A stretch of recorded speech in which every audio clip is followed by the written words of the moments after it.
This is Talkback with Peter Christian and John King. 721-1290 or 1-800-568-5309. This is Newstalk KGVO, AM 1290 and now 101.5 FM. Newstalk KGVO, Missoula's news and weather station.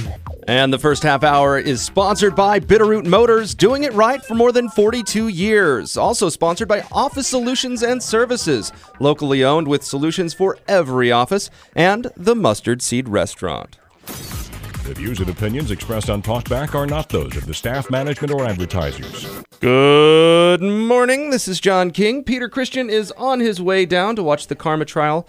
Find out what the sentencing is going to look like. We'll probably get a call from Mr. Christian later on in the show, but for right now, you're kind of stuck with me. We have a lot of news to get over, and I have some really interesting special guests in the studio talking about a local Missoula issue that may or may not be, I guess that's up to your decision, be a threatening kind of force towards your Fourth Amendment rights. At least that's the case of the Pawnshop owners that we'll be speaking with later on in the show. One of the things I wanted to bring up, though, I think it's going to be on most of the news channels, it has been over the last 14 hours or so, is this request from the president to authorize military force. And it's one of those things that kind of pulls both sides in different directions because especially, I think, if you were to poll Democrats back in 2002 when the president was running against Hillary Clinton, there was this constant berating of Hillary's record of voting for the Iraq war, for voting for war. Why would you vote for war? Why do we need to be there? We should get out of there. America needs to back away. And now you have a president doing kind of the opposite, right? He's going before the Congress saying, let's go to war. We need to expand the war against ISIS. And a lot of people on both sides are kind of taken aback. Some people are saying, whoa, it's about time. Other people, I spoke with a college student yesterday, a young girl here in Town Square Media, and I said, what do you think? Oh, my goodness, this is horrible, horrible. Why are we going there? Why are we fighting a war that we don't need to fight? Why are we the ones? And I noticed that other senators on the Democratic side of things have been saying similar things, kind of, saying, hey, this is a war for the soul of the Muslim world. Muslims should be the ones involved in the war, not the United States. Other countries, and we're talking here about Jordan, obviously the Kurds, Turkey, other countries, but not us. This is not our deal. And so I want to open the phone lines. If you think that there's any kind of disconnect between President Obama 2002 and President Obama 2015 on the issue of expanding the war, I'd like to hear it. Looks like we have a call in. What's the name here, Catherine? Okay. Well, let's see. Thanks for calling KGVO. This is John. Yeah, this is Dave, and the gal is new. I gave her too much to remember, I guess. Oh, this is Craig, isn't it? No, this is Dave. Dave, I'm sorry. Okay. Now, on Tuesday, we had a discussion with two guys from the Flathead about this Montana Reserve Water Rights Compact. Yeah. And a gal called in late in the show on Tuesday to give a website for people opposed to the Montana Reserve Water Rights Compact. Yeah, okay. I would like you to read that over the air, that website again. Okay. Well, I will try to find that. I have to apologize. I don't know it off the top of my head. Okay. But, hey, you know what? That's the great thing about radio. I'm sure someone else out there listening knows what the website for the address or the address for the anti-water rights compact was. So if you know it, give us a call, 721-1290. It's an open invitation. This first half hour is open phones. So, hey, thanks for your call, Dave, and we'll try to get that information to you, okay? One of the things I wanted to bring up, Josh Earnest, the president's spokesman, was kind of handling the press after the president's request for authorization of expanding military force. And had to... as is often the case, kind of had to walk the line. So listen to this. Basically, what I got out of it is the president was very clear about being fuzzy. I kid you not. Here we go. This is Jim Acosta from CNN questioning Josh Earnest. We're going to listen to this. We'll go to a break. Give us a call, 721-1290, and we'll get you on right after the break. All right. authorized for rescue missions, taking out ISIS leaders, calling in airstrikes, and intelligence. How is that not mission creep?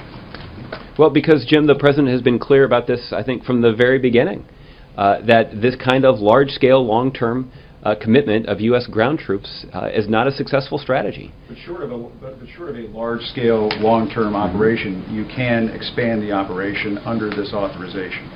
Well, what we have... The language is fuzzy, is it not? Intentionally so. And the intent intentionally is... so. The yes. language is intentionally fuzzy. Yes, Jim, because we believe it's important that there aren't overly burdensome constraints that are placed on the Commander-in-Chief, who needs the flexibility to be able to respond to contingencies that emerge in a chaotic military conflict like this. So the fact of the matter is we do need the President of the United States and the Commander-in-Chief, both this one and the next one, to have the ability to respond to specific contingencies. That if there is the need to order military action within these constraints, but that is clearly in the best interest of the United States or the safety and security of our military personnel, then the Commander-in-Chief needs to have the ability to order that military action and to do it quickly without seeking additional specific authorization from the Congress. There you have it. It's clear. He was trying to be fuzzy so that he could do what he needed to when he had to, but not when he didn't want to, but when he can. We're in, we're out. It feels a little bit like that song. You put your right foot in, you take your right foot out. And this is the shaking it all about section of the song. So we're going to go to a quick break. I want to say an extra special thank you to Catherine, who is in studio today, manning, or womaning, I guess would be the better word for it, the phone lines for us. And it looks like they're all filled up, so she's getting her work cut out for her. We'll be back right after this quick break with your take on the authorization of military force.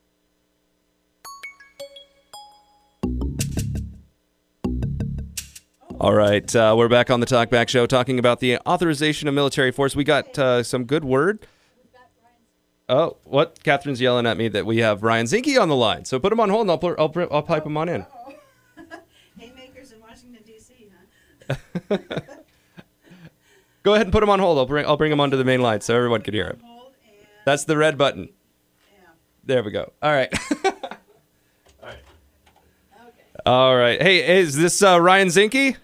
It is. How you doing? I'm doing great. Glad you're able to call in. We have been just kind of talking about this authorization of military force that the president requested, and I was laughing listening to Josh Earnest kind of explain how clear the fuzziness of the declaration is. And I wanted to get a Navy SEAL's take on this whole deal. So tell us what you thought of the request.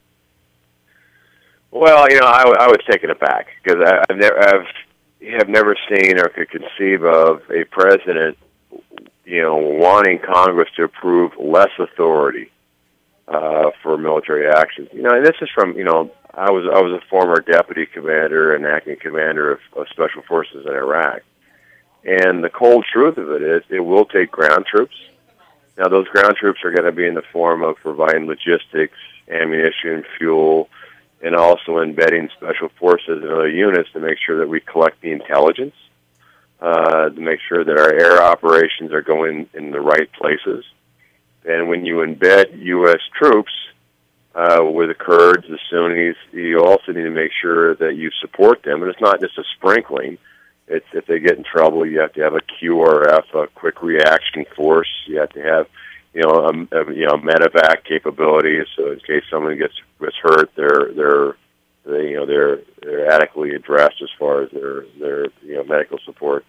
But in putting troops into harm's way or thinking that air operations alone are going to stem, and the stated mission is defeating the great ISIS. I want to know what you think. I wanted to know what you think about the 3-year timeline there. Well, what I think what Congress, what we're going to demand, is going to come before the House Armed Services, which is the committee I sit on, is what's your plan? And I'm always sensitive if we're going to put our troops into harm's way, which I think in this case, we must. We want to make sure they have the right training, the right equipment, the right leadership, and the right rules of engagement to win decisively on the field of battle. And yet, we have no plan. And when asked, have you consulted the military? The answer was, well, we're not going to say we're not, it was very, it wasn't clear. Now, but when your military advisors are Jarrett and Susan Rice, that I think, again, from the congressional perspective, is we need, Mr. President, and Congress is willing to work with the President, because I think authorization from Congress is the appropriate, but show us a plan. Show us, what resources, show us a path to victory. What is it you're going to do? So the 3 years, I'd prefer it, 6 months to make sure he follows the plan that's laid out. That plan goes through the Pentagon and the chairman and the Special Forces commander. But I've not seen anything like it. But again, I think Congress is willing to work for the president, but we want to make sure we don't tie our troops' hands behind their back when they go into harm's way. Now, I know you're a Navy SEAL, not a lawyer, but if you were to draft the authorization for military force, what would you have it read? Well, certainly I would have it accompanied with an outline of a plan. This is the resources that are going to be required. This is the timeline. This is the milestones. We believe that this will free up Mosul. These are our coalition forces. This is what Jordan needs. This is what UAE needs. And the fight against ISIS, in my opinion, is as much a fight within Islam itself to separate the Islamic terrorist organizations and radical Islam from mainstream. But it's also a fight between East and West, because certainly there's ramifications from ISIS spilling out, as we saw in France. As we shore up our southern border, likely to see it again on U.S. soil. There's a lot at stake, but I've always been a guy, before you put a troop into harm's way, one of our U.S. forces, is that I want to make sure we have a plan. And I want to make sure that when we do it, we fight to win. We have milestones. We have a clear direction on when to bring them home. All right. Go ahead, Catherine. Yeah, I was going to ask you, Congressman, given the drawdown that the military has been going through over the last year or so, how on earth are we going to, go in to this kind of an area of combat? And how will that be affected by the military drawdown and the equipment drawdown that we're going through? Well, I'm not advocating, and certainly would not advocate for a Gulf I or Gulf II repeat. But we have the resources available to certainly provide fuel, ammunition, food, logistics. It will take a forward operating base. We have the Special Operations Forces and Marines and selected groups to embed. So we have the force structure. Now, obviously, I'm concerned that we're bringing down our force structure, especially the sergeants, the chiefs, the junior officers. I think personally, we're top heavy in the military. You could probably make the Pentagon into a triangle with as many admirals and generals as we have, and it won't make a difference in the field of battle. DOD, civilian-wise, our overhead is too much. So there's areas that I think the military can refigure where we spend our dollars, and should. But we have what we need. Well, certainly, and coalition forces, the Kurds and the Sunnis, certainly, will take a key role in that. So I think we're fine in force structure, but again, I think our biggest issue, at least from my perspective, with administration, is I don't want to see, when we do put troops into harm's way, which it will require, to say that, again, air operations alone will defeat ISIS, I think is just wishful thinking and naive. All right, last question before we have to let you go and get to other callers. And by the way, thanks again so much for calling in. It takes a lot of courage to go fight in other countries, but apparently it takes even more courage for a politician to come on a live talk show. So thanks for being willing to do that. Well, but that's my duty. Montana has one congressman. And tell you, I take that honor seriously. And this is what congressmen should do. They should talk, and I don't know every answer. But I'm always willing to listen, and I understand that, when it comes to war, this is from a perspective of a father too. My daughter's a Navy diver. My son-in-law is a Navy SEAL, active duty. I'm probably the last guy that wants to go to war, but again, when we have to, then I just want to make sure we give the troops everything they need to win decisively on the field of battle and come home. Yeah. All right. Last question. What's the back channel discussion there at the legislature? Are they do they seem like they're on board with the president or against? Do they feel like this is a limitation, too much limitation on the fight against ISIS, or what? Well, from a consensus of our side of the aisle, and quite frankly, I think a lot of the other side of the aisle too, is they're concerned that when General Conway comes out and he goes, look, it's not just me, that their operations alone aren't effective. When our oldest ally gets hit, and our response as a country is to send John Kerry late and have James Taylor sing a song. Our foreign policy should not be the subject of a Saturday Night Live skit. There's a lot of angst and frustration, and quite frankly, I think what we're looking at is we're going to have a showdown over the Constitution, and we need to get prepared for it because, in my judgment, there are some things that are not negotiable. I think your faith, your family, and the Constitution. And you can probably add, guns and coal in Montana. But the Constitution, as a former commander, I took an oath to defend the Constitution against all enemies, foreign and domestic. I did the same as a state senator. I did the same as a congressman. And that's an oath. And when the president, whether he likes a bill or doesn't like a bill, he doesn't have the authority to write law. That's what Congress, under his oath, he has the oath to bear true allegiance to the same and execute the duties of the office faithfully. So the Constitution to me is non-negotiable.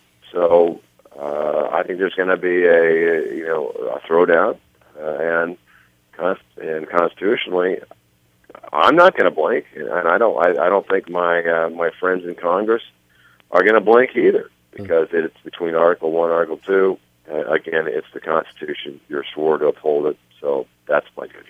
Ryan, thanks so much for calling in, and have a good day. I'm sure there's more important people than me to talk to in D.C. I'll talk to you later. It's always been a pleasure. Have a good day. All right. God bless. You too. We'll be going to a break. After we get back, we got phone lines full. We'll be taking some of those, and give us a call at 721-1290. We will be shifting topics at 8:30. At least that's the plan. So if you have a comment, you better get it in now. All right, back on the Talkback Show. This is John King filling in for Peter while he's down at the Karma sentencing. He'll be calling in later on in the show. I've got special guests in studio and phone lines crammed with calls. So let's start with some of those. Looks like line 1, we got Tyler, who's getting the Patience Award for waiting almost 20 minutes. So Tyler, thanks for calling. Sorry I put Ryan in on front of you, but I only had a limited window with him. Hey, I'd rather hear a SEAL talk than hear some old crusty parachute rigger. That guy outranks me by quite a ways. He accomplished a lot. He's got good mind on his head. I'm glad he's representing Montana over there. Well, what was your thoughts about the authorization as a former military guy? I watched a bunch of news yesterday and got some insight on the authorization, and it's pretty frustrating to me how the president is willing to come before the nation and tell everybody what he's not willing to do. Now, as a commander-in-chief, he has the authorization to say, okay, we're funded, we're able to fight this war however we see fit, however we decide right here in this room. I don't want ground troops, but we're not going to tell anybody that we're going to not send ground troops. Instead, he goes out and asks for authorization, refuses ground troops, refuses to call it an enduring operation.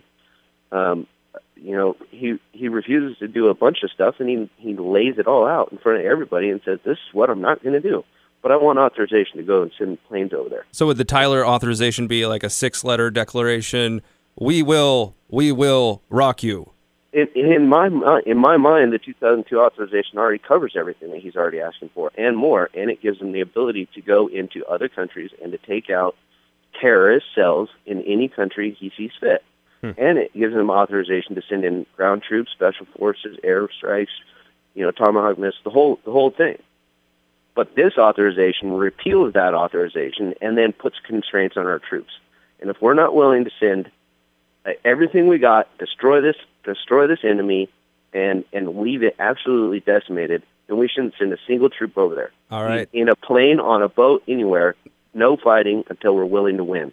Thanks for your call, Tyler. Thanks, guys. All right, let's go to, let's see. Looks like line 3, we've got Eric. Thanks for calling in, Eric. Yeah, I'd like to call Mr. Zinke, and I wish I could have talked to him when he was on. Mr. Zinke took an oath, and he doesn't say who he took an oath to obey.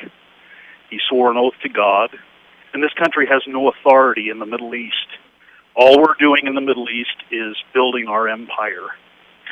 And he's talking about how we're funded for all this, and Tyler said the same thing. We are not funded. We're going into debt for it. We have the authority to defend ourselves at our borders unless there's a declared war, which this is not, by Congress. And furthermore, they have no authority to declare war over in the Middle East for... Wouldn't be signing on to the authorization be a declaration? No. You know that I a lot of legal people would disagree with you on that, right? Declaration of war is. Okay. Well, hey, thanks for your call, Eric. Yeah. All right, we've got Dave on line 2. Yes, hello. I'm not sure if Rick Zinke is going to sign for the agreement or not. If he didn't say. Well, here's the thing that I'm picking up, and I don't know either, right? And I honestly think a lot of them don't know. And I think it really gets in the details. A lot of people feel that there's not going to be enough, that this authorization of military force is more constraining than the one that the president's currently operating under. And the 3-year timeline makes it really strange for whoever comes into office next. Certainly. Of course, they can rewrite the agreement if they want to. Well, then they got to get it through the legislature, right? Right. And who knows what that looks like in 3 years? Any way what they want to. So that's a possibility. That what the end result will be a lot different than what he's proposing. But as far as my opinion on the war is, we should avoid Americanizing it. That this should, I believe in helping them in every way we can, like Rick Zinke said.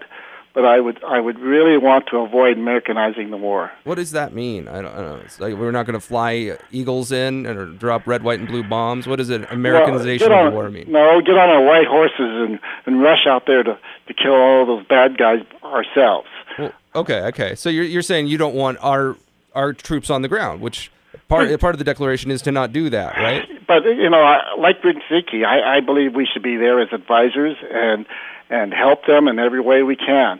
But I just don't believe in our army should be Americanizing it because, it just doesn't work. It hasn't worked in Iraq. We end up being the enemies.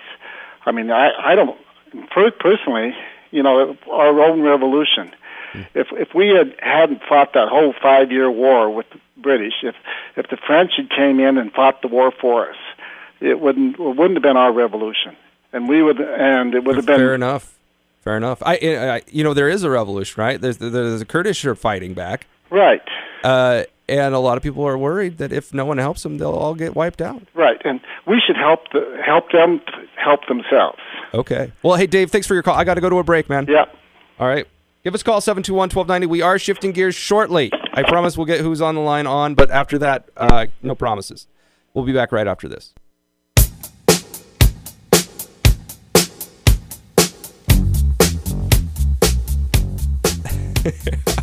You're missing out watching Catherine groove to Billie Jean by Michael Jackson. Billie Jean is not my lover either. My lover is Ruth, and I'm looking very much forward to Valentine's Day this weekend when I got it was kind of cute. My daughter gave me one of those Lick-a-Sticks. Do you remember those things kids have? Yeah. They like dip a piece of sugar in another kind of sugar that's flavored slightly differently. And it's magic if you're 7. Anyway, she gave my wife and I one of these and said, and I don't think she's actually seen Lady and the Tramp, but I think that was the idea here. She's like, this is for both of you. If you eat it together, it will be like love. And cute, huh? I think she had a point. All right, let's go back to callers. Let's go to line 1. Gloria, thanks for waiting. You are on the line. Oh, thank you so much. I'm calling to let people know where to go to find out about those that are opposed to the compact. Brilliant. Thanks for that. The one website is Western Montana Water Rights, and also you can go on Facebook and Google Stop Flathead Water Compact. Is that westernmontanarights.com or CA or EU or what? Well, just Google that. Okay. And then the other one is Stop Flathead Water Compact, and that's on Facebook.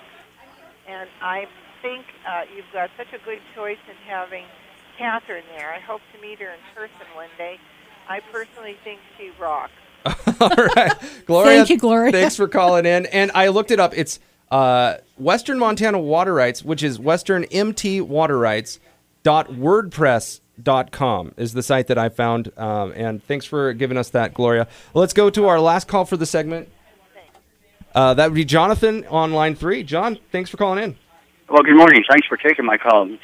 I've learned a lot, not to say too much, but I've learned a lot from these guys in the last 8 years especially. And I think where Obama's at, it's hard to call him president anymore because I'm not going to kid you. I've been on the Democratic side for a lot of years. Now I'm kind of in the middle because of your program. But I really feel that he's out. It's a bad word to use. Maybe somebody else will use it, but I feel like he's sabotaging our government. He's deliberately doing what he does. He had Congress and the Senate in his hand when he first became president. He could have done anything he wanted to do. Could have passed any bill there was, and he got away with it. Didn't pass nothing. When you say he hasn't done much. When you say he's sabotaging, where do you see sabotage? Well, I see he's deliberately. He knows what he's doing. He's deliberately. He hasn't done nothing, and that's way back when he had the Senate, he had Congress in the beginning of the election, the first one. He had it all, and he didn't do anything. Sabotage might be a bad word, but that's the only way I can see. I'm disappointed. He's going to hurt it for the Republicans and Democrats to ever put another Afro-American in Congress. As a president. I really believe he's hurt it for both parties to ever put another Afro-American as president. I disagree. I disagree with you on that point. Here's where I think that you are partly true. I think he has sabotaged relationships between the two parties. But this is not something that started with him. The polarization in America has every year, from Clinton to Bush to Obama, the separation of who supports one president or the other has grown. And it is at its furthest that it's ever been right now. And there has not been a move towards unifying the country or the parties on any of the issues. And there are so many that I think that the parties could reach across the aisle on. And it seems to me that there's so much of willpower and hubris in doing this kind of go-it-alone strategy that only further polarizes everybody. And I really blame the president for that. I disagree with you, though, on the African-American. I see so many people rooting for various African-Americans that are running for office that it's really hard for me to see that as being a highlight for most people. Okay, well, I really respect what you're saying on the radio. I respect you a lot. And so I'll go with that. I probably said it wrong, but I do those things.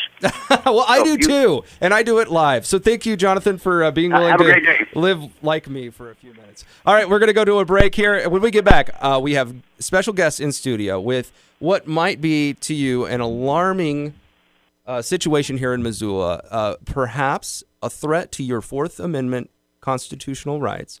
We're going to be speaking about new requirements that pawn shops have on reporting the things that you might put up for pawn or for sale. And it's I don't know. It's one of those areas where it sounds like it would be maybe a nice thing, but at the other end of the spectrum, how much do we need the government monitoring us and watching us? All these questions that we have when it comes to surveillance kind of come into play, and it's a special Missoula issue. So we'll be back with Brian Hughes and Erica Hughes from Riverside Pawn, who are in non-compliance with the city of Missoula on a new request or an ordinance. It's not really a request, a demand, an ordinance from the city. We'll talk about that right after this quick break.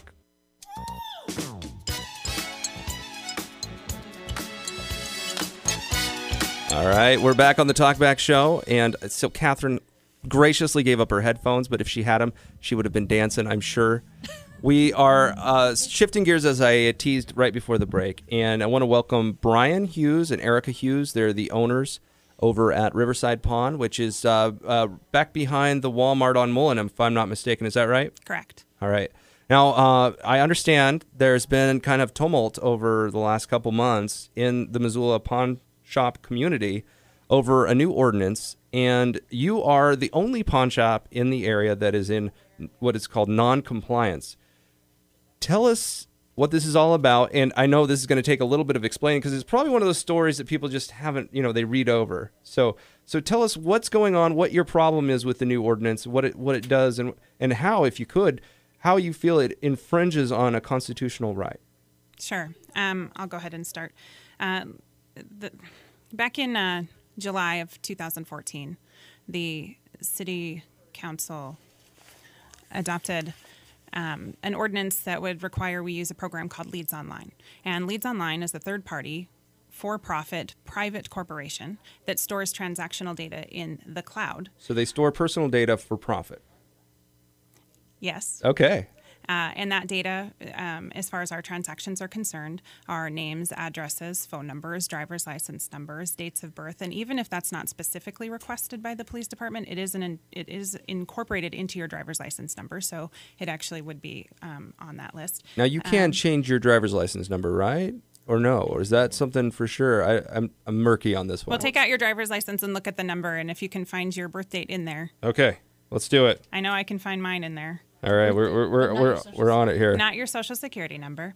It has, the other things that would be included would be your height, your weight, your eye color, your hair color, a list of items that you're either pawning or selling, and their corresponding serial numbers. Well, mine's total lie. It says I'm only 206 pounds. But yeah, my birthday's right on there. It's pretty clear. Right. And not only is it in the license number, kind of embedded in the numbers, but it's right below there at date of birth. So for pretty much anything you would need to know about me, except for maybe my social security number, is right here. That's correct.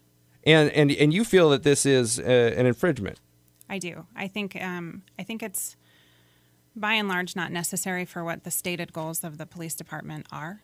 The stated goal, of course, is to track down stolen merchandise and reunite it with its rightful owner, and that's a laudable, cause. That's fantastic. We want nothing more than to help with that endeavor. The problem is that, by and large, our customers are not criminals. According to the National Pawnbrokers Association, and I have that quote right here, less than 0.5% of all pawn merchandise is identified as stolen goods. In our particular stores, we have proprietary software that keeps track of police confiscations, and I can assure you that we're down to the hundredths of a percent. So it doesn't do us any good to deal with stolen merchandise. We don't want it. It costs us time, it costs us money, it costs us our reputation.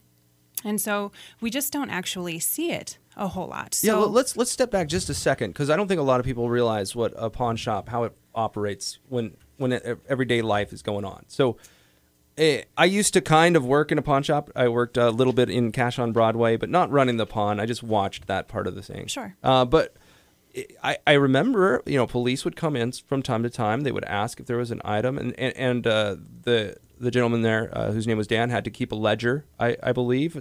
So what did you do before this event? I guess you're still doing it because you're in non-compliance. And what is different than the bookkeeping you had to do before? Historically, we would report a list of all of the items that we received throughout the week, whether it was a pawn or an outright someone selling us something, along with the physical description and the personal information and the item's description. We'd report that to the police department on a regular basis so they could cross-reference that with lists of reported stolen items. And were you comfortable with that process? At the time we were. I mean, we've always worked very diligently to facilitate, the reuniting of the stolen goods with the victims. But it really is a non-issue. Let me say that again. It's just not very common. I mean, we're diligent in our practices right up front not to take those kind of items. Because if you did, what would happen? If you took a stolen item, let's say, and you held it in pawn, and the other guy ran to Spokane or whatever, what happens to you when the person who wants their item back comes and says, hey, yeah, that's my wedding ring?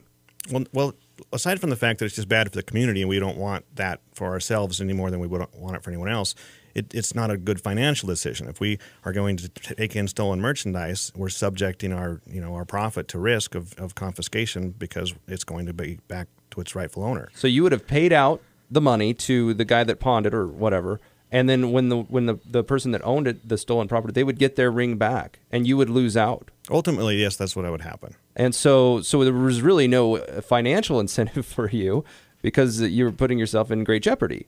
Correct. Now, one of the things that I think that a lot of people are wondering is you've got this old system where you're reporting all the things that are sold and all the things that are pawned. Why is that system not as bad as Leads Online? The city would have you believe that we were giving them handwritten notes and they had to compile, boxes of these undecipherable ledgers to try to, figure out what was taken, what was stolen, and it was a very tedious process. The reality is we've always emailed them an electronic report. It's not that difficult. I didn't have a problem with it because I guess I really didn't know any better. Once they came to us and wanted us to submit that information to a for-profit data collection company, some red flags really went up right away because I really value individual liberty. I value our personal privacy. I think Montana's Constitution would agree with that. I didn't have a problem with it until we wanted to outsource that in the interest of making their job more efficient. And I understand that's not a bad thing, but at the cost of our right to privacy, I was concerned with that, and I wasn't any longer comfortable. Before it was going directly to the police department. Okay, so local so police department. you felt more secure with it when it was your local government, but when it's some amorphous company that's making money off of it, you're a little bit more uncomfortable. That was kind of the line. Absolutely. I mean, we deal with the local police department and sheriff's department, and those people we know, we see, we live with. Our kids go to school together. They're accountable if something were to happen. You vote for them or against them? We vote for or against them, correct. But this other company, we don't know who they are. The data is accessible over the cloud. And for those of you who don't know what the cloud is, I think there's been some confusion with the city police department about the cloud. It's just a matter of having your data stored at some server that's available to anyone to access online. And there's several thousand police departments, I believe, right now on board with the Leads Online company, 2,100. And in any of those departments can access that information that we enter from Missoula and any of their employees or any of their volunteers. And we really don't know what kind of vetting process those people that have access to it would be. Well, and it's important to understand, too, that Leads Online, in their user agreement, if ever they were to suffer a breach of security, absolves themselves of all responsibility. And that's not a liability that I want to assume.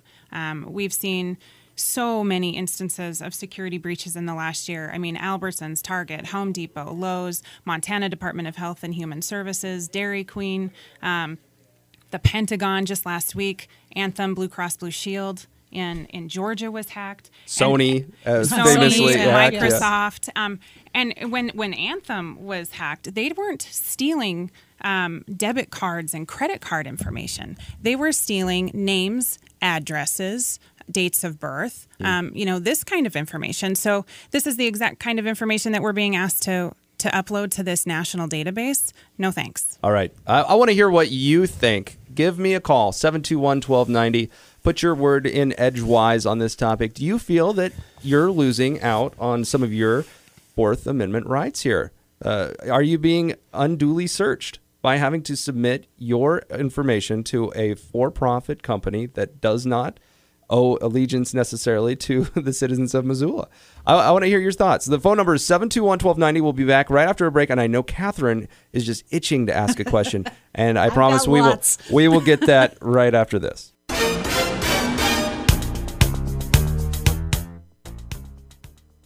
We're back on the Talk Back Show. This is John King. Catherine is in studio with me, and I told you could have your question now. Go. Okay. Well, get up on that mic. Yes, sir. It's Valentine's Day. Yes, sir. I will, if I need to, I'll put one of those little lick-a-sticks on there. So you have to, you kind of have to make out with the mic a little bit. Got to get close. So go ahead. What's your question? Thanks, John, for that image. Okay. It used to be that the police department would issue so-called hot sheets, and they had their databases of all the stolen items, and then they would give that to you, and then you would respond. I mean, it's a symbiotic relationship. And so it seems like the technology is there just to continue to do it. Why did they decide to do it the other way? I mean, because the way you're describing it, it sounds like sort of what the NSA is doing with all the phone calls and the text messages and the emails. Of course, that's a much vaster scale, but, you know, they're just out there with a sieve scooping up all the information they can. Right. They haven't issued hot sheets for years. Mhm. I'm not quite sure why.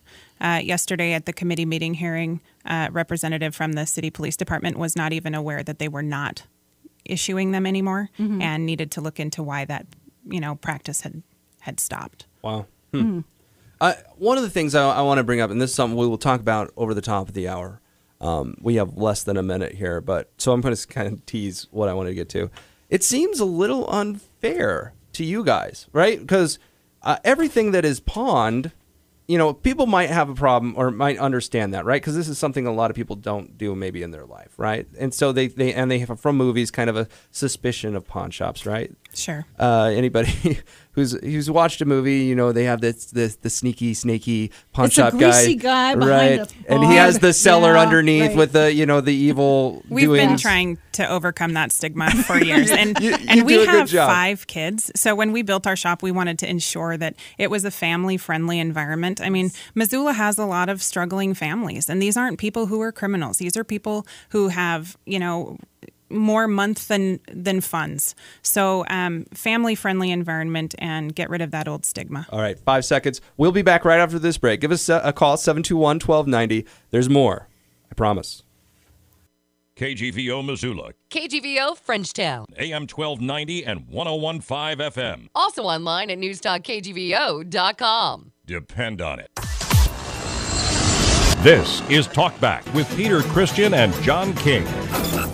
721-1290 or 1-800-568-5309. This is Newstalk KGVO, AM 1290 and now 101.5 FM. News Talk KGVO. Missoula's news and weather station. Talkback is brought to you by Bitterroot Motors, Office Solutions and Services, and the Mustard Seed Restaurant. The views and opinions expressed on Talkback are not those of the staff, management, or advertisers. But they should be. This is John King. I'm filling in for Peter Christian. We have Catherine in studio helping us out. And, of course, our special guests, Brian Hughes and Erica Hughes, owners of Riverside Pawn. Not prawn, that would be a shrimp of some sort. We are talking today about a new ordinance here in the city of Missoula that's been going on. How long has the ordinance been around? Since, September last year?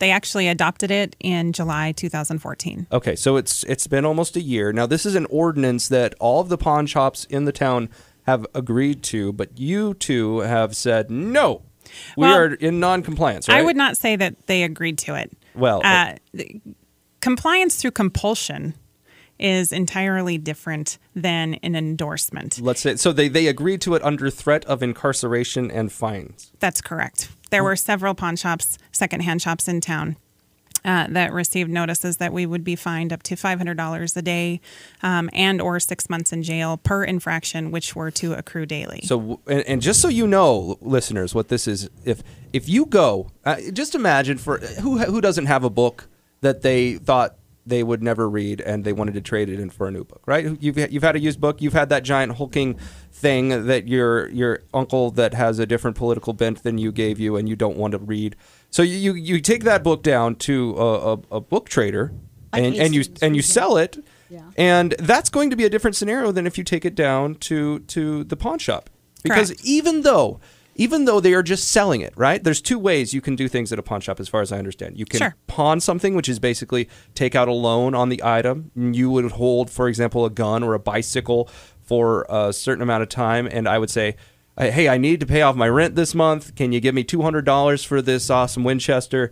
I'll give it to you. You hold it, and if I don't bring you back $250, I'm just throwing a number out there, by the end of the month, then you get to keep my Winchester. A horrible, probably, scenario on the numbers. Or, we're actually pretty flexible. You can just pay the interest and we'll roll it over into another month. Gotcha. Okay. We don't want your stuff. So there's that part of it. A lot of people don't understand what pawning is, so I just want to give a quick example. And then there's the selling of an item. Right. Now this is something everyone knows. You sell. You've had a garage sale, right? You sell your item. You're done. That's the end of the deal. But not in the case of Missoula's pawn shops. If you go with that book, let's just say it's Liberal Lies or something, that you're a progressive and you don't like the book, so whatever. You go and you take it. You want to sell it, and the bookseller says, "Okay, we're going to take it from you." Normally, that would be the end of the deal, but not so in the case of the pawn shops. Now, when they take it, they have to take your driver's license. They have to load that up to a third party that holds that data for how long? Forever. Leads Online, I believe, was created in 2000, and they've been maintaining their database since that time. Wow. And what has been the response of local officials? Obviously, you've been in some confrontations with the police over the issue. You have a disagreement on this. City Council's been involved. I know there was a hearing yesterday. What has been the play out on this discussion so far? Well, I think by and large, when it was first adopted back in July 2014, I don't think that the City Council had all of the details. I don't think they got the nitty-gritty of what Leads Online truly is. I think it was misrepresented. I don't think that the pawnbrokers and secondhand shop owners of Missoula were invited to that dialogue for a reason. I think that they knew we would resist it, and therefore they weren't interested in our opinion, which is kind of ironic given that it's a program that affects our industry so directly. So you're saying you didn't really have a seat at the table when the discussion was first being had? Not at all. The first we heard about Leads Online was a week before the final vote in City Council. And now that we're kind of trying to go through the amendment process now, I know that process is actually pretty lengthy. It can take a couple of months. Mm-hmm. And so there was plenty of time for them to give us the heads up, allow us the opportunity to investigate Leads Online for ourselves. And we were never afforded that courtesy. Wow. And now that you're coming back to them, what's the response been now that you've been, hey, we don't want to give everyone's personal information to this third-party company. We don't feel like doing this. I think City Council has actually been really wonderful in listening to our concerns.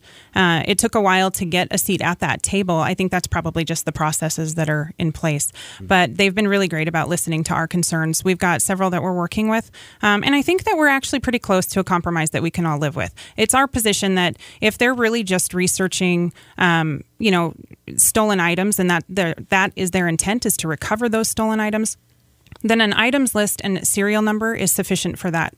For that course. If they want all of the personally identifiable information, well, then I have to wonder what kind of fishing expedition they're going on. So if we provide them with an items list and serial number, and then that's cross-referenced to items that have been reported stolen, and if there is a hit, then the next step is, of course, to just come to the shop. They have to anyway to put eyeballs on the item and make a positive identification. If it is the item, they go through the process of putting it under an administrative warrant. That process doesn't change. But at that point, then they would be able to retrieve the personally identifying information, who pawned it, what their contact information is, so on and so forth. But to just provide that out of hand to this third-party for-profit company, that's just wrong. That's just wrong. Our customers are not criminals. They shouldn't be treated as such, and Leads Online operates on a presumption of guilt. All right, give us a call, 721-1290, if you want in on the conversation. That number again, 721-1290. We'll be back right after this quick break.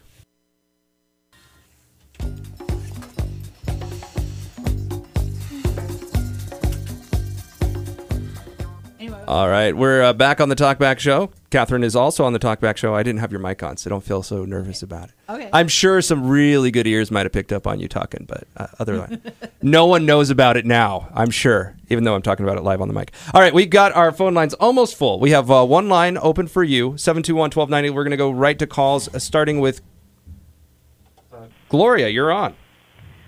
Good morning again. I'm sorry I feel like I'm bothering you today. In any event, how did this all come about?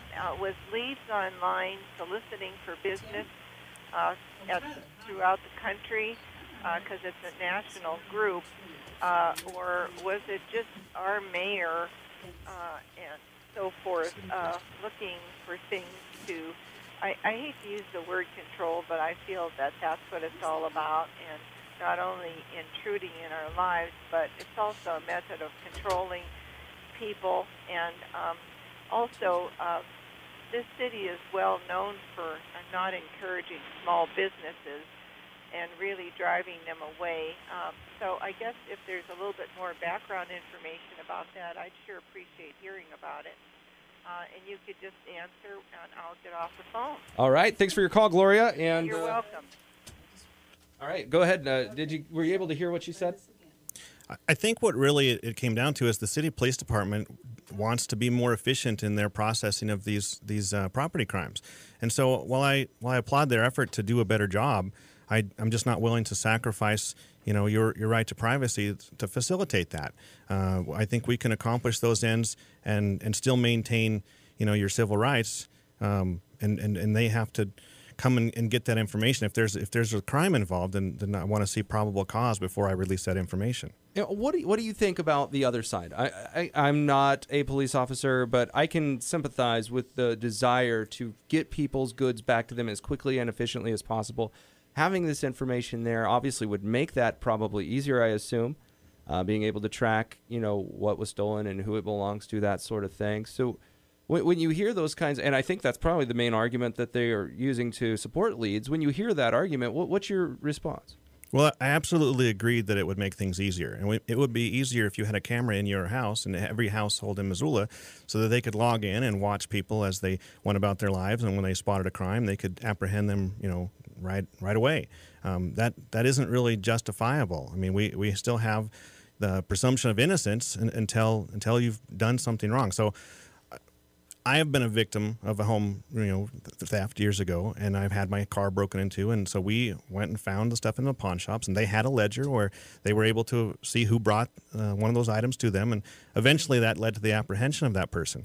Unfortunately, we weren't able to recover most of our stuff, and we had to go through the process of getting restitution, and it was a long and painful process, but that was the system in place. It worked, and we can still make it more efficient for the local police department by giving them a list of the items without giving them a list of the personal information who, by and large, our customers are not, involved in property crimes. All right, I want to get another call in. It looks like we got Norm. Norm, thanks for calling in, sir. Good morning.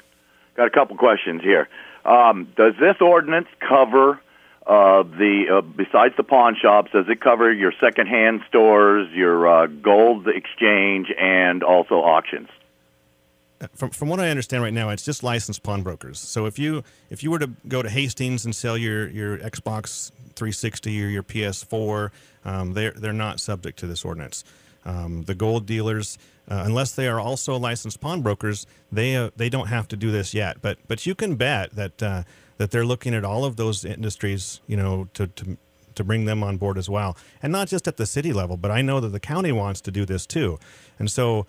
For anyone who really values their privacy, I mean, it isn't just an issue of a few pawn shops in Missoula. It's all of your private individual information that's at risk. Now, and keep in mind, at Riverside Pawn, you sell video games and movies just the same as Hastings and many of these other stores, right? Of course. So, do you feel like you're being unfairly targeted?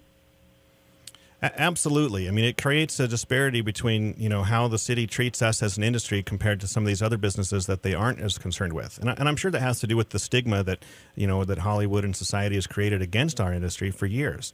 Well, and keep in mind, it's not just the pawning people. If you go into pawn, and I think there's a lot of people that say, yeah, maybe there should be special laws built up for the pawning industry. But if you just go into Riverside Pawn and try to sell something, the city of Missoula wants them to give your personal information away just for selling it. Something that you could do at Hastings or something you could do at other stores in town and not have to suffer those same the hurdles to get over. Am I mistaken on that? No, absolutely. I think that would drive business to other industries, over ours. Unfairly. So do you think you're going to be taking an economic hit when this gets out? Everyone knows about it. I'm sure they probably do after this. Well, we are doing everything we can to safeguard your personal private information. So I would hope that that people see that, and and I've had very positive responses from all of our customers. They appreciate that that we're basically fighting for them. I mean, it's not my information that they're asking for. It's our customers' information. At the risk of $500 a day. Is that right? And possibly 6 months incarceration. 6 months in jail. The reality is I can't see a judge doing that, but you never know. Right. You don't know enough judges. Let's go to line 2. I got still another question. Oh, I'm sorry. I didn't. Boy, Drop me out here. I didn't mean to, Norm. I'm sorry. Go ahead, sir. This is the $10,000 question here. Does the police department have a designated property recovery officer? None of us are in the police department. I don't think any of us know the answer. Well, you should know. If you're in the pawn shop business, you should know, because he would be coming around on a regular basis. We really have very little communication with the police department, and as I've stated before, this is almost a non-issue for me. I mean, I have a few pieces of stolen items come through my shop per year. We do everything we can to make sure that they're reunited with the victims, and it's just not a big deal. And so this issue of collecting data for me is really, at least at my shop, not a really relevant factor. I can tell you, when I was at a pawn shop, whenever the police came by, and I think that I saw them maybe 2 or 3 times in the 2 years that I was there, it was different detectives every time. And so I don't know if they have a designated person, but hey, I know there's police officers that listen to Talkback, and they're more than welcome to call in. But they're all cross-trained on how to do detective work. It's not like... Yeah, it can be overwhelming. You see, if you have the same officer or a group of officers dealing with just stolen properties, and that's a large area that it covers, not just your pawn shops and your brokers, these guys are dedicated to the thing. They have on their mind what they're looking for, whereas if you've got a bunch of officers out there that are assigned to protect the community and take care of all the daily affairs, they've got too much on their mind to be dealing with just stolen items. That's why they have any police department worth its grain of salt would have a property recovery officer or a crew that does just that, because the amount of places that people can steal and exchange and trade stuff is pretty big out there. All right, Norm. Hey, thanks for your call. And like I said, I just don't know. Maybe they do, maybe they don't. All right, we're going to do a break. We'll be right back with Tyler and Fred and a Facebook comment and more. Lots of talk back left in store. We'll be back right after this quick break.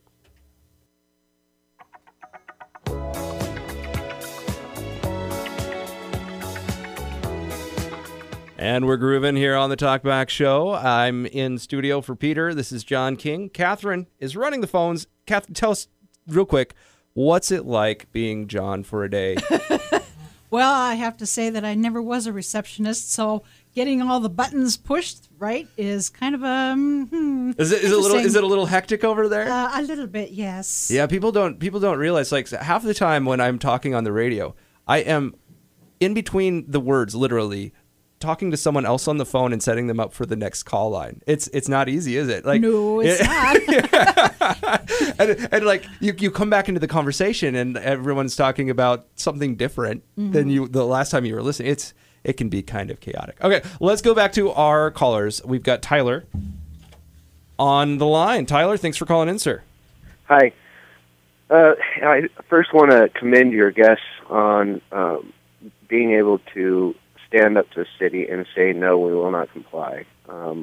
It's refreshing to hear a local business that's willing to take a hard stance against what they see as illegal or unconstitutional, or however they want to view it. At personal risk, too. I mean, exactly. $500 a day is no chump change, and 6 months imprisonment, if you're a dad of 5, that could be pretty brutal. Yeah, especially since this thing's been in law since back in middle of last year. And I don't know, 5 months in prison for a mom, maybe that's a blessing. I don't know. I've been torn. Sometimes I come home and I just want to go into an isolation chamber. I've thought about turning myself in. So my question and concern is with this third-party vendor. We just learned in the news last week about Samsung TV voice activation. If it's activated, it's collecting data. It sends that data to a third party, and it never looks at it, and it has no idea what the third party does with the information. We're all being put at risk here. And another question that I had for your guests was, what about the buyers? What about people who come in and buy merchandise from pawn shops? is their information also being captured and submitted via this regulation? That's a good question. We'll get the answer. No, the city ordinance doesn't have any requirement that we collect our people who buy from us, their information. We sell firearms, of course, so we do keep a log of that as required by the ATF's guidelines for FFL holders. But if you come to buy a video game, and you want to pay me, cash or use your debit card and keep your ID, I'm not going to keep your information. I really couldn't care less. All right. Let's go to Fred. Fred, you're on the line. Yeah, this really concerns me. One thing I saw in a local newspaper article was that the volunteers for the police department would be monitoring the information. Just who I want to see looking at police records, volunteers. I really think that's inappropriate. And if someone's on hard times and needs to get some cash or sell something, that's their business, not the police department's business. And this is a growing trend in our country. The IRS just agreed to stop confiscating bank accounts if you make a deposit for less than $10,000 repeatedly on the grounds that you're not following the $10,000 deposit rule. I don't know if you guys even know that. I saw that they had apologized, but I hadn't seen much more than that. But what I'm getting at, it seems like people are just making up. Well, let's do this now. Let's do it this way now. And it used to be a community working together, pawnbrokers with the police department, with the community. Not this, we're going to make you do this stuff. We're going to make you do that. Well, hey, thanks for your call, Fred. You're welcome. Something else to keep in mind, if I'm not mistaken, I mean, if you go back 20 years, there was a whole bunch more theft in Missoula, a lot more crime of almost every stripe. So you have a stricter kind of observation in an age where you have less of the malfeasance going on, which seems a little bit like it wouldn't concur. Anyway, we got Candy on line one, and Catherine's on the rodeo horse over there. Candy, thanks for calling in. Yes. Thank you, Brian and Erica. As you know, I love our Constitution, and you have eloquently stated your argument, and you're right. And also, I think that the state of Montana has in their Constitution an even more enhanced right to privacy, because it is my understanding that all these government employees hide behind that enhanced right to privacy when it comes to questioning their ability and legalities to be part of our government. Now, Brian is nodding his head. Do you know what the Montana State Constitution says, Brian? I know you have all these papers here. What does it say when it comes to privacy? Well, specifically, Article 2, Section 10 of the Montana State Constitution reads that the right of the individual privacy is essential to the well-being of a free society and shall not be infringed without the showing of a compelling state interest. Okay, so would not finding lost goods be a compelling state interest? Or stolen goods, I should say? If you can look at the records and see how much of that comes through in our business, I mean, it's less than 0.5% nationally. We have probably less than 0.1%. So I don't think that's a compelling state interest to violate the rights of 99.9% of our innocent customers. All right. Hey, Candy, anything else? No, I'll keep my next one to myself. All right, Candy. Wise words are often not spoken. All right, let's go to Facebook. I know you got something. You got your finger pointed towards the Facebook page. So, Yes. so what's up there? Okay, there's a couple of comments. One is by Elena, and she referenced an article by Cliff Kincaid. He has a column on News with Views. It's from Cheryl Shumley. Thought police coming to a community near you. And the second one is by Kitty. And if the company is for profit, then how can the city council mandate it without citizen input, voting, a hearing, etc.? Well, city council can vote for it, but I still don't know how much we must be paying as a city for this service, right? It's a 3-year contract, and it was over $20,000. $20,000. $20,000? Wow, you could almost buy a water. No, you couldn't get close to buying a water company for that. But it's still a sizable amount. They'll probably be able to make that up just by throwing Brian in prison or charging them $500 a day for a couple weeks. Well, yeah, probably. How much would that $20,000 go toward hiring, someone on the police department to actually, spend more time to do this? I mean, they really just want to outsource this workload to someone else. I think a lot of the citizenry, they come to me frustrated that the police department don't really care. I mean, they care in this instance because they want me to do this program, but the feelings of the people in Missoula by and large are vastly different. All right, we have one line open. It won't be open. It's gone. But you can keep trying. 721-1290 is the number. We're going to a break. We'll be right back after this quick break. All right, we're back on Talkback. Sorry for the abrupt change, but we have a live report from Peter Christian, who's been at the Karma sentencing. Peter, thanks for calling in. Tell us what's going on down there. Thank you, John. As expected, Judge Ed McClain has denied all defense motions for a new trial and also for sentencing on mitigated deliberate homicide, as well as another motion. There has been very emotional testimony from the two foster parents, if you will, the exchange parents, Mr. and Mrs. Smith, who were here, lots of tears, and also from Detective Guy Baker, who testified that Mr. Karma showed no remorse from the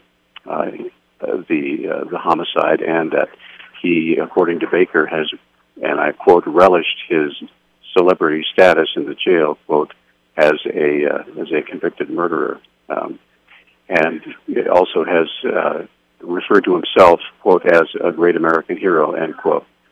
That I think affected the judge as well. We are in recess right now. What's interesting is that Darren Deede's father was not called to provide testimony here at this sentencing. So, in the next few minutes, Judge McClain will return. Marcus Karma will be brought back to the courtroom, and we will have the final sentencing. As soon as that happens, we will call and let you know. I'm Peter Christian, reporting from the Missoula County Courthouse. And, yeah, that's Peter. You can hear that sonorous voice every day on Talkback normally, but right now I'm filling in for him. So thanks for that, Peter. You have a good day. Stay safe and keep us abreast of what's going on.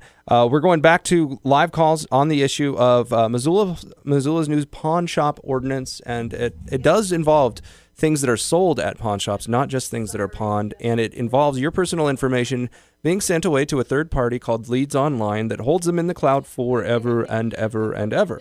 So is this an infringement on your personal liberties, your personal information? If you think so or don't, or you think it's something that we should have in place to keep our goods secure and in store for us whenever there's a stolen item, give us a call, 721-1290. Good luck getting through. All right, Tom, you're on the line. You're up. Go, sir. Yeah, good morning, Eric and Brian. Hey, John, do you remember the news that came out here, it was probably last week, about the IRS, folks filing for their returns, and guess what? Their identity was stolen, wasn't it? And it's all coming from the cloud. So these folks are well within their rights not to participate in this program. All right. Thanks so much for your time, Tom. All right. All right, let's go to the next call. It's Mike. How are you doing, Mike? Well, I'm doing all right. Probably better than your guests there. But I'm sure everybody knows this by now that when you buy a stolen item, you're just out the money, period. You're never going to be getting it back. The second thing that I see on this, of course, there's three things. One is our state constitution is definitely being violated by this. The other thing is when jail time, you face jail time, the city has to furnish you an attorney. Now, the rest of these pawn shop brokers should have got their heads together and said, you got to furnish us an attorney. Go for it, you pinheads. That's what I'd have told them right then and there. By the way, I did sell you something a couple, 3, 4 years ago. So I wonder if they would like my information on them raffle tickets I sold you for the Trapping Association. That will give the crowd something to do. Thanks for your call. We're going to get Eric in, and then we're going to go to a break. Eric, thanks for calling in, sir. Hi. I'd like to clarify that our rights come from God. This is why I flinch when people call them constitutional rights. And governments are established to protect those rights. The Bill of Rights, according to the Declaration of Independence, is supposed to be understood as articulating things that pre-exist its writing. Again, namely our rights and where they come from. And I see that not only pawn shops, but every other business are being violated by government agencies. And if a person is innocent until proven guilty, why are any of the other rules in place that you had to do before having to send names into some private company being implemented? I look at the state and the federal government as violating your rights before any of this happened. And now I see laws today that are intended by government to attack us. Anyway, there's my comment. Thanks for your call, Eric. We're going to a break. 721-1290 is the number. Eric's line is open, maybe for just a few seconds. That number, 721-1290.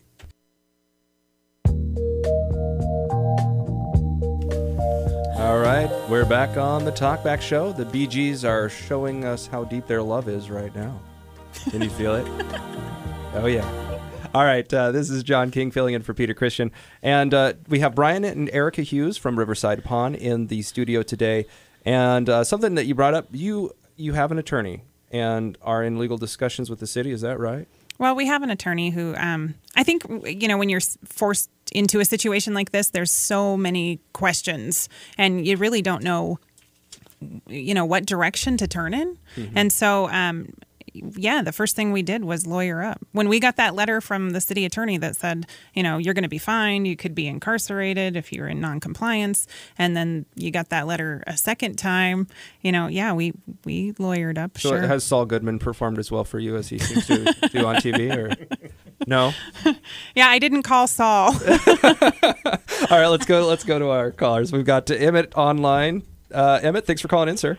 Oh, thanks for taking my call. I'm kind of new to this controversy, so I'm just kind of learning about it this morning. Now, does this new ordinance that I guess didn't get any public opinion or whatever, does it go to the city council, to the city of Missoula, or does the information go to the federal government itself in a permanent database to the federal government, like to Washington, or what? Well, city council, I don't think can access it. I'll tell you what I know, and then they can say yes or no. So my understanding is this: Leads Online, it's a private company, third party. They're the ones that have the information. So not your city council, not your local police department. Your police department pays a fee of what we think is $20,000, and they can access that data for 3 years and get it. But the data is there permanently. So if they stop, paying the fee, they no longer have the benefit of getting to access the information. Yet your information, Emmett, or mine, if we were to go or sell or pawn something at a pawn shop in town, by ordinance would be required to be on that. Well, for one, this is the New World Order, and I think you guys are true American heroes for standing up to this. But I wondered, have you considered getting out of the pawn shop business altogether if this is going on? And just, that would be a very good route, I think. I mean, that's a horrible thing to have pawn shops closed down, but maybe you should just get out of the pawn shop business, and maybe that would be also a very good way to stand up to these evil tyrants. Your recommendation is get a new job. Well, yeah. How do you deal with that, Brian? I've done that for so long, I don't know what else I would do. The reality is we serve a real valid public need. I mean, you can't go to the bank and borrow $50. Thanks for your call, Emmett. Yeah. So I don't want to see the pawn shops go away, although I think that I feel like some of these rules and ordinances are certainly from people who have a mind that we probably should all go away. I mean, the title loan and check cashing places went away a few years ago because people were trying to save other people from themselves. And so where do you go if you need a small loan like that? That's what we're there for. Interesting stuff. We have a Facebook comment, and we have lines open. 721-1290 is the number. Catherine, why don't you tell us what's on the comment, and make sure you get close to the mic because you're way too far away. Okay.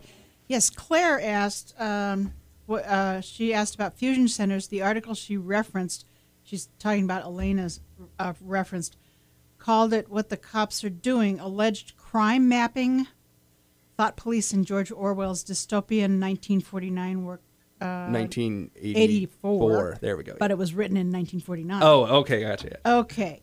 And so confusing when your title is the date. Come on, That's George. What were you doing? G. Anderson's comment is, I don't have serial numbers on my knives, forks, and spoons in my kitchen. How many of each am I going to be allowed to have, and where will this end? Distribution of wealth. And Jeannie says, was this issue covered in the Missoulian? Yeah, I think I read some stories, but it was very brief. I think there was one article covering it. I don't know if there's been any since. I did a story myself on Talkback or on for our Montana Morning News. Last week, Friday or Thursday or something like that. But yeah, it was something that really floated beneath the radar. I guess you guys probably know better than anyone. I mean, how hot has this issue been?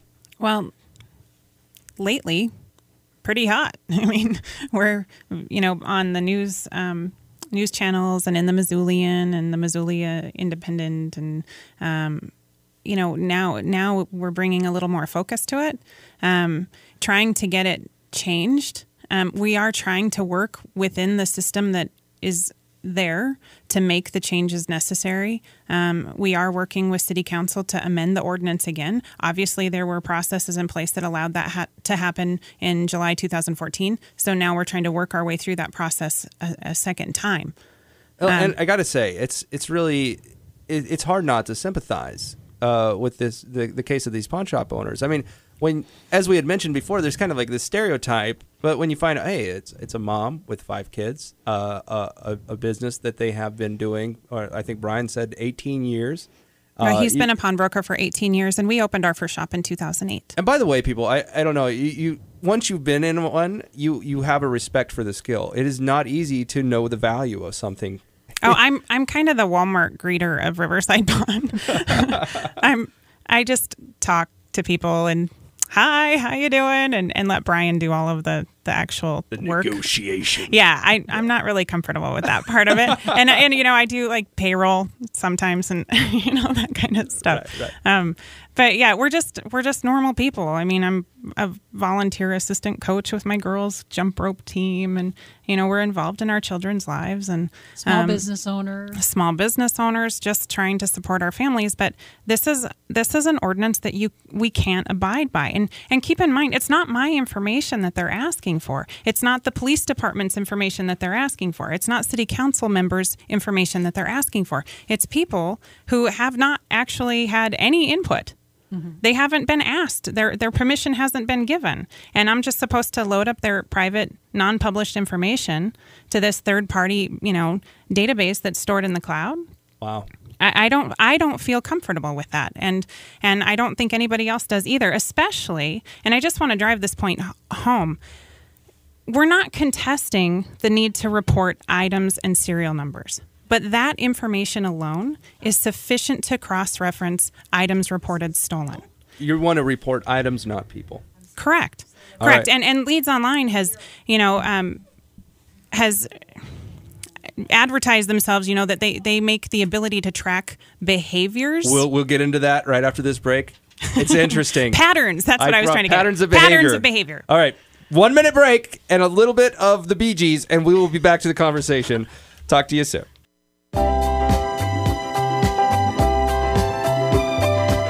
See, I promised 1 minute and just a little of the Bee Gees, and we're back. This is John. We're closing out the show, talking with Brian Hughes and Erica Hughes from Riverside Pawn. And you said some pretty startling things right before the break, Erica. Patterns of behavior being tracked. What are you talking about? Well, Leads Online, in addition to helping track stolen items, that's one of the, the benefits that they advertise when they're trying to sell their product, is that they make it easier to track patterns of behavior. What does that mean?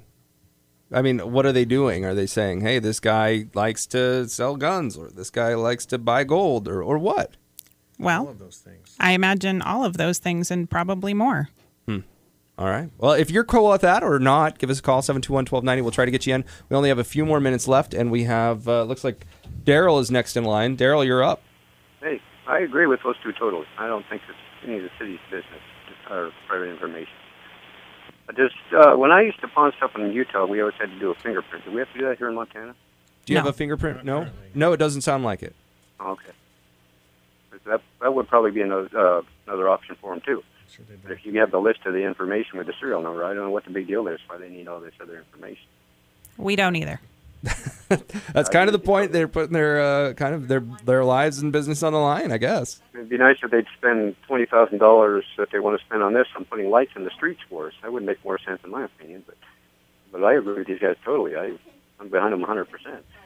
All right, Daryl, thank you so much for calling in. Looks like we got another call. Oh, yeah, this was interesting. Greg called in, he had to go off to work, so he just wanted to say that he's only going to use your pawn shop because he wants to support you. Oh, that's so very that was kind. Nice. Thank you. Yeah, I'm curious, have you been getting a response from your customers? I mean, do they know about the issue? I mean, or is it just something that's floating over everyone's head? Well, I think more and more people are coming to learn about it, certainly through the media coverage that we've gotten recently, and they're all on our side and come in and keep up the good fight. I want everybody to know too that there are a large number of pawn shops who agree with us. And yesterday at the Missoula City Committee hearing, there were over 8 shops represented there. So there's a lot of good people, but when you have to stand up against that kind of threat, the fines and the jail time, it's frightening, and it's not surprising that a lot of small business owners decided to come into compliance rather than take that hard line that we felt we needed to take. It takes a lot of chutzpah because, I mean, think about it, people. It's not Brian and Erica's personal information that they're standing up for. Right. It's not your information that's at risk, or they're not your customers' information. Right. You're subject to fines and imprisonment on their behalf. But you know what? This is wrong. All right. And you have to take that stand sometimes. All right, let's go to another call. We got one from Lee, line 1. Lee, you're on. Yeah, I just wanted to mention I've been a small business in Missoula here now for 15 years, and I just want to throw out my support to these guys because the city, I've had some issues with them over these years, and it's definitely anti-business, and they don't want to be responsible for anything once there's issues that come up. So I just wanted to tell these guys that I support them, and hopefully they'll be able to get that thing turned around. All right, Eric, thanks for your call. I'm sorry. You bet. Just threw your name away in the trash. I apologize. Okay. All We're going to Kevin now. Kevin, you're on the line. Well, I just see this in a different light. This isn't about tracking stolen goods. This is about the evil pawn shops taking advantage of people in the eyes of the city council. Look what they did to payday loans. You guys are taking advantage of folks who shouldn't, who are pawning stuff at half the rate, and you're just having excessive profits. And look at the city council, the makeup of the city council. The people of Missoula have elected those folks to have that attitude, and so you guys are just evil. Well, I hope those attitudes really come from just ignorance of what we do. And I think when people come into our shop, and I'd invite anyone, please, to come down and see what we do, they would probably change that opinion. Unfortunately, it's a stereotype we've fought, forever. Well, I know, but if you this isn't about stealing. This is about what the city council thinks of you as a business. And I know it's different. Most people do. But look at the makeup of your city council, and then you take that and you magnify that by the people that elect those folks. And look what the state of Montana did to payday loans. They put them out of business. Well, and that's certainly always been a concern for us too. But I just want to say that this isn't a right or left issue. I mean, and I probably echo most of the audience's political opinions to some degree or other. But the city council has actually been pretty responsive for us so far, and so I want to thank them for that. They've actually looked at what we have to say objectively, and it isn't a right versus left thing. This is a right versus wrong thing. Yeah, and progressives and conservatives, all across the spectrum, especially in Montana, can get down with not giving information to people that don't need it. I mean, it's really not that hard of a line to cross, I don't